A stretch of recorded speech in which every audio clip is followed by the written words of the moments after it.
সম্মানিত উপস্থিতি, আজকে কমেডি রুকন ভাই ওনার পেজে 1 মিলিয়ন ফলোয়ার উপলক্ষে আজকের এই অনুষ্ঠান।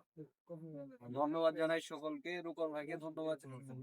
একটা বিষয়, যে বিষয়টা আগে বলা দরকার, মানুষের যদি চেষ্টা থাকে তাহলে অনেক কিছু। এখানে আমাদের ভিতরে সবার ভিতরে কোনো না কোনো প্রতিভা লুকায়িত আছে, খুঁজতে হবে সঠিক কোন বিষয়টা। আপনার যে সবার ভিতরে অনেক গুণ আছে, কিন্তু সব গুণ দিয়ে মানুষ প্রকাশ হয় না, হতে পারে না। কিছু কিছু বিষয় থাকে যেগুলা দিয়ে সহজেই হওয়া যায়। আপনারা জানেন যে রুকন ভাই আগে বাউল গানের সাথে জড়িত ছিল, আমিও দেখেছি। আমি যখন শুরুতে গানে আসলাম তখন উনি বেহালা নিয়ে গান করতো, ওনার গান শুনতাম। তো আস্তে আস্তে গান থেকে সরে গিয়ে এখন কমেডি রুকন হিসেবে উনি পরিচিতি পেয়েছে সারা বিশ্বের মধ্যে। তো এটা একটা বিশাল বিষয়। গান করে আজীবনই করবে যারা গান মনা মানুষ, যারা সঙ্গীত মনা মানুষ, তারা গান কখনো ছাড়তে পারে না, যে পেশাই থাকুক না কেন গান থাকে। তো একটা বিষয় সবার উদ্দেশ্যে বলার থাকবে যে সবাই একজন আরেকজনকে উৎসাহিত করবে।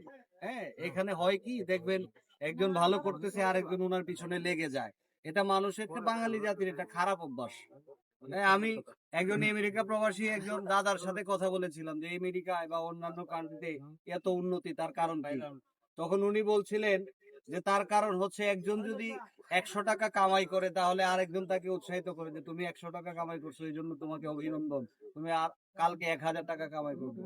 এভাবে একজন আরেকজনকে উৎসাহিত করে বিধায় ওই কান্ট্রি গুলো আমাদের চেয়ে উন্নত। কিন্তু আমরা বাঙালিরা একজন আরেকজনকে নিচের দিকে টেনে ধরে রাখি। এখানে যারা কন্টেন্ট ক্রিয়েটর আছেন সবাই বন্ধু ভাই একসাথে চলাফেরা করেন, একজন আরেকজনকে উৎসাহিত করবে, যেমন রুকন ভাই করে। রুকন ভাই একজন আসলে ওনাকে যদি ভিডিওর কথা বলে উনি ভিডিও করে দেয়, একটা জায়গায় 2টা 5টা এভাবে করে দেয়। অনেকেই দেখছি, যদিও আমরা এসব করি না, আমরা সঙ্গীত নিয়ে ব্যস্ত থাকি, গান নিয়ে ব্যস্ত থাকি, কিন্তু দেখা যায় যে ভিডিও চাইলে ভিডিও দেয় না। কিন্তু রুকন ভাইয়ের বেলা এটা ভিন্ন, উনি দেয়। তো সবাই সবার সহযোগিতায় থাকবেন, আমার জন্য দোয়া রাখবেন, আমি আপনাদের জন্য দোয়া রাখি।